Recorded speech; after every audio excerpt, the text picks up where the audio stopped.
Okay, welcome to Stampscaping 101. We just have a really quick video here. I was doing this scene, I think it was for my reflection card, and I didn't like the way the fences reflected in the lower section when I took a look at it. So I thought I would finish this one off. It's been sitting on top of my table. I just redid the piece without the fences for the reflection card aspect of it, okay?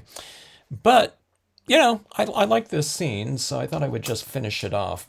Okay, so I'm going to show you something where there's a couple problems in here.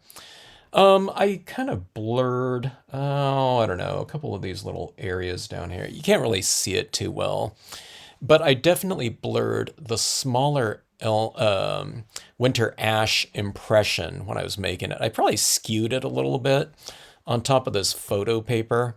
And it's really easy to do on really slick surfaces like that, especially if you're using an ink pad that's been, freshly re-inked. So you have a lot of liquid that's coming into contact with a paper, or a surface, I should say, that's not porous. Okay, so it's not absorbing into the surface, in this case of the emulsion coating that is on the surface of a photo paper. And so it moved slightly, okay? But one of the things I'm always mentioning in any of my videos is that if you run into problems, that's a stamping kind of technical, problem. I guess it's physical, that it's actually moving on there. But it's not a perfect impression as is. But what I've been doing on my pieces anyways, now if I was doing a bare tree in the winter or something like that, or I mean, that wouldn't be good. I mean, there are certain things we can do with a white paint pen or something like that just to crisp things up. But I've been adding these spring kind of floral types of elements. Let's just get started on here. And I can just go over this right here. So one of the things I'm always mentioning, you know, in pieces is that, don't really kind of give up on your pieces if something just doesn't look right, or if you have a technical kind of problem, as in this case right here, with the actual piece, stamping wise, media wise, anything like that, okay? If you employ the things that I do to kind of finalize my pieces, one of the things that they have in common is opacity. Okay, so I've often mentioned that some white pigment ink, can really save the day once in a while. It can not only make pieces look better, but it can really, kind of subdue the visual attention that something that happened during the course of your creation of your pieces, midway, three-quarters of the way, right in the beginning even, um, it can really get around that with basically covering the piece up, or covering an area up, or just kind of drawing attention to a different area that you want the viewer to kind of focus on. All right, so right here, I'm really, I'm putting a decent amount of this green paint pen on that background tree, and let's do the same on this foreground one right here. This is really fun right here, I find, foliating these trees. I just think it looks really dimensional, and it really changes the character of these trees. You can make these trees however you want. You can put white blossoms in it, for the spring. It could be, deeper into spring with green leaves of multiple values and temperatures. I'll add on a warmer green here and a lighter green over the top of it. You can do it in fall. You can put yellow leaves. Oh, that's one thing I haven't tried on this yet. I've tried kind of reds and oranges. I've done the green, and with some pink blossoms in it. Yeah, this tree, you know, it's an ash tree, but you can really make it into anything, okay? Um, you know, it just, and color it accordingly. It doesn't necessarily have to reference something specific either. I just put that ash just because I need, you know, some kind of name, categorization, recognition, or whatever, you know, when doing these trees so that you can differentiate it between, you know, my maple tree. If someone says, hey, um, how did you do that? You know, or I liked your scene with the winter ash or something like that. I'll know what they're talking about. Instead of just, hey, I like what you did with that bare tree, you know, because we have a lot of them, including bare branches too. So, okay, so anyways, going in there. I mean, you can already, you know, that background tree is already, you know, pretty much taken care of, but we're going to do additional touches on there, which will really kind of bring it to life, and, you know, we'll forget all about, you know, that blurred impression. Okay. I don't even worry about those types of things anymore. I even, did it on a quote stamp. I didn't skew it, but I just used too much pressure on one side. Again, it was on top of the photo paper. It happens to me on foils too, so I just stamped my quote stamp on a separate piece of paper and just pasted the quote over the top, you know. And that remedied that. Okay, let's get some of these little touches down into this carpet of grass down here as well. You know, why not? You know, it's another green. We use the colored pencil down in this meadow area. But we can mix media and make it look even more varied in terms of our textures and things like intensity and brightness within the colors. Okay, this is a lighter green. These are acrylic paint pens, so acrylic is a water-based medium, you know, be it paints or paint pens. There are oil-based paint pens as well, okay? I don't know how they do or would do on top of this photo paper. Photo paper is kind of designed for water-based, you know, inkjet printing inks, okay?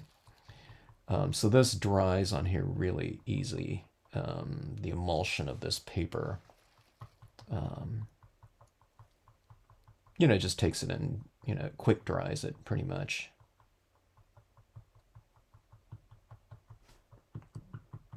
So just keep that in mind if you try in like an oil-based marker. I don't know if it'll work or not. Maybe it works on some, not on others. Maybe it doesn't work or dry. Maybe it takes just longer to dry. I'm not really quite sure. If you don't have some acrylic paint pens, though, there's a lot of different choices out there. I'd really recommend it for card making.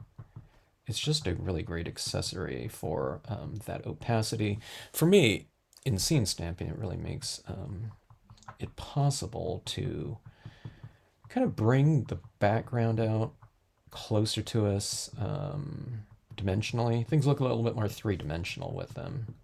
Now, I don't always use it for leaves like this. Sometimes it's just highlights in a given area, blues and whites, and I don't know, whatever, crashing waves on an ocean scene, wildflowers in a meadow,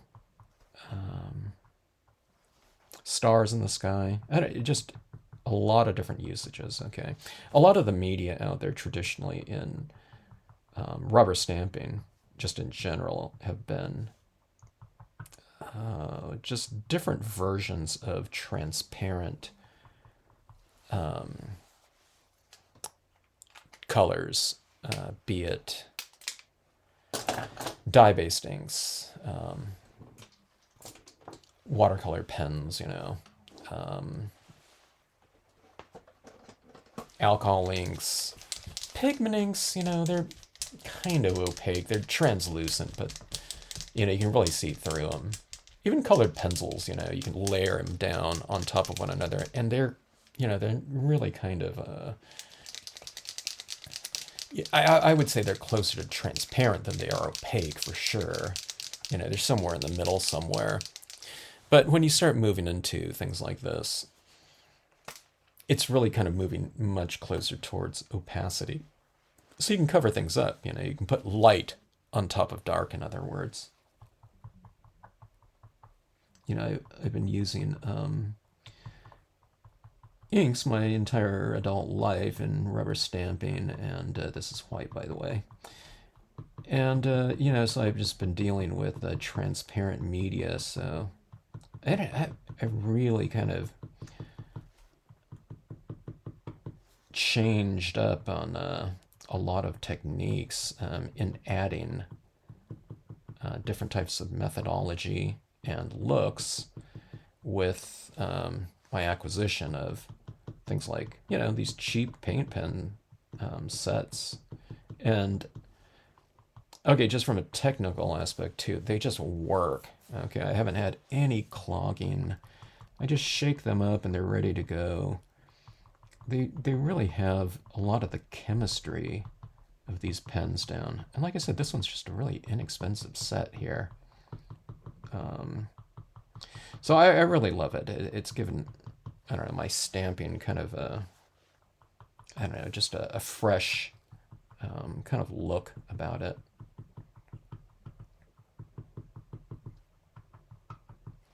And going back to what I was saying, I mean, I've always thought there's other things you can do. Usually, if I didn't like an area in a scene, I would kind of make something darker. I would subdue it by making it darker. I'd put images over the front of it.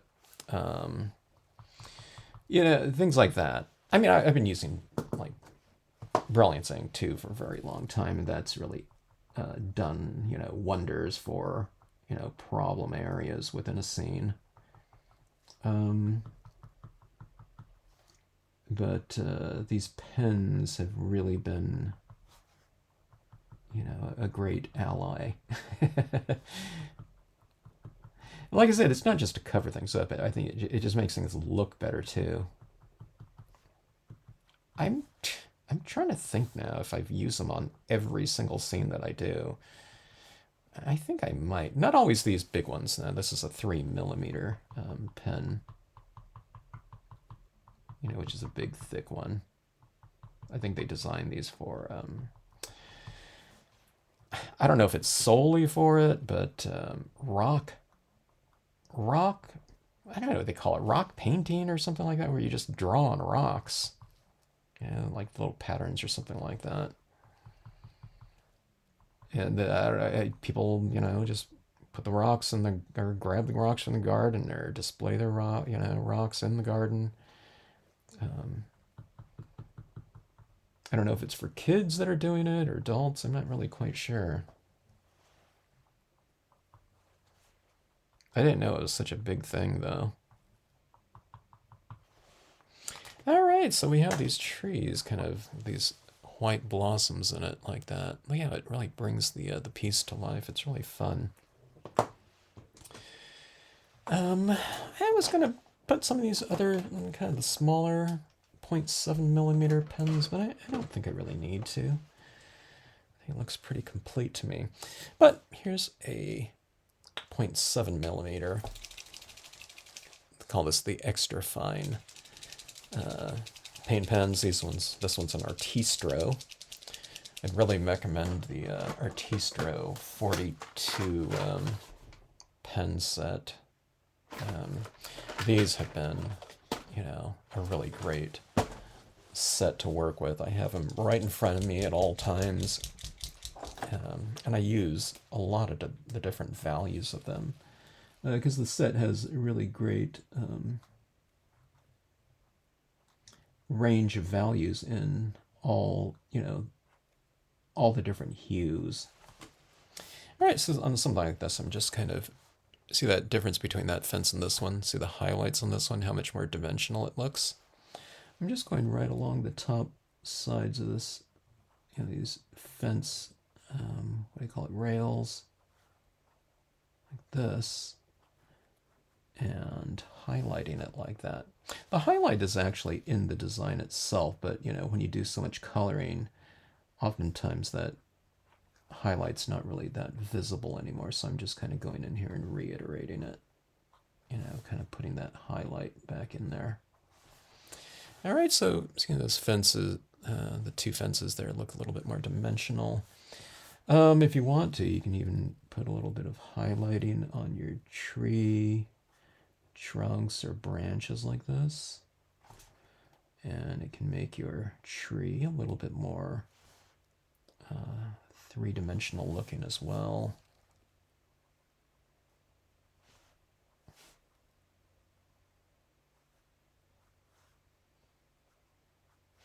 Kind of do a quick line right there. I'm not always staying right on the branch. Sometimes I go a little bit off of it, but it really doesn't matter.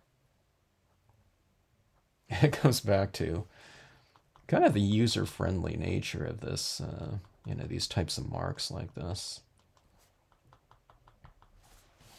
All right, so that is that. We'll go and hit this with some Brilliance ink. Okay, now you can use other types of pigment ink on this. They are oil-based, okay? But when I'm adding this really thin layer, just like I do on glossy cardstocks or whatnot, typically in years past, I wasn't using the Brilliance ink because I thought it dried too fast, and I can kind of manipulate the oil-based ones a lot more. I've just kind of gotten used to using this one. Lately, you know, I'm doing a very light dab onto the surface here, you know, just building up my tone very slowly, okay? But look at that kind of light and mist in there. Okay, and it just varies my impression of the fence a little bit. So just really light dabbing and with a little bit of a kind of a semi-dry application of your media, okay? Don't have too much ink on there. That's what like almost everyone does the first time they do it. And I think it's like some people say, oh my God, I got blobs and it was just a complete mess. I know what it was. They were just kind of going in here with a completely wet applicator. So one of the things that you do is you just practice with this and see that little powdery touch like that? Watch how little I can apply. And it's not my touch or anything like this. It's the amount of ink that's on here. So if you remove a lot of ink, you'll always have no problem with it. Some people say they have a heavy hand. You can have as heavy hand as possible as you do, but that's the most I get. So if I really dab this off and I have a heavy hand, that's what I get, right? So just don't have too much ink on this so that when you, now I'm pounding pretty hard, watch, that's as much as it gets on there, but you build it up like that and you get a nice light application of your media. Perfectly easy to use, completely user-friendly. It just takes, instead of one dab with a big, sloppy kind of application, you dab on there. It took like, I don't know, 2 seconds or something like that instead, It just makes it really easy. So make things user-friendly by not applying it so fast like that, okay? I have to remind myself of it too, like especially when I re-ink my my pad, it's like, oh, there's too much ink on there. So for me, I typically have my pad when I'm re-inking, it's always kind of medium. I never ink it up to like brand new. That's just too much, okay? Now I do have a separate pad though for my C for cotton ball, cotton ball applications. And see, I'm just kind of adding some of that in the background right there. See how it's a little bit lighter right there than over here. It just, I don't know, it just gives it a real kind of soft look. And there's something very soft,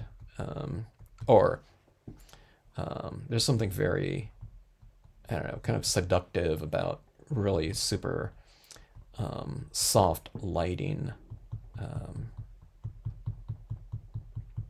for us all. you know, if there's a real soft light somewhere, you know, coming from somewhere, it looks very inviting as opposed to like this super harsh, you know, spotlight or something like that. Yeah, spotlight would be more dramatic, but you know, you're not drawn to it like you want to go into it. You know, with something like this, you know, we're a little bit more drawn into it now. From a visual perspective, because things are soft, and we want to go and, you know, I don't know. Like I said, it's just very inviting. You walk past a super soft looking blanket or whatever pillow in the store, Costco. You want to go touch it, you know. It's like a little you know, soft billowy light in this case, you know. People aren't going to want to go touch it, but you're drawn into it. Oh, here, let me go put a little bit at this kid's lower area, like he's walking in the mist. He's leaving his house real early in the morning, where there's still kind of a mist over the ground, you know, from the early morning mist. So as soon as he ate his oats, he was allowed to go fishing, you know, on his Saturday morning here. So that's where he's leaving, bright and early. Okay, so that is it. We've done our repair work on this tree. Little areas down here were a little bit muddled. Okay, so I've just gone in here with my paint pen right there, and we've kind of redefined some of the areas in here where it got a little bit, you know, there was a lot of black imagery right here. I made it kind of darker in here, though, for what I was going to add down here as far as a reflection card. But without that reflection area, I don't want it quite so, you know, dark right here for that transitioning area where it would have been a pond. So, yeah, instead of kind of walking away from the pond, you know, right here, he's, like I said, he's leaving his house or something like that. Okay, so anyways, fun with paint pens. Thanks for watching. Hope you enjoyed it.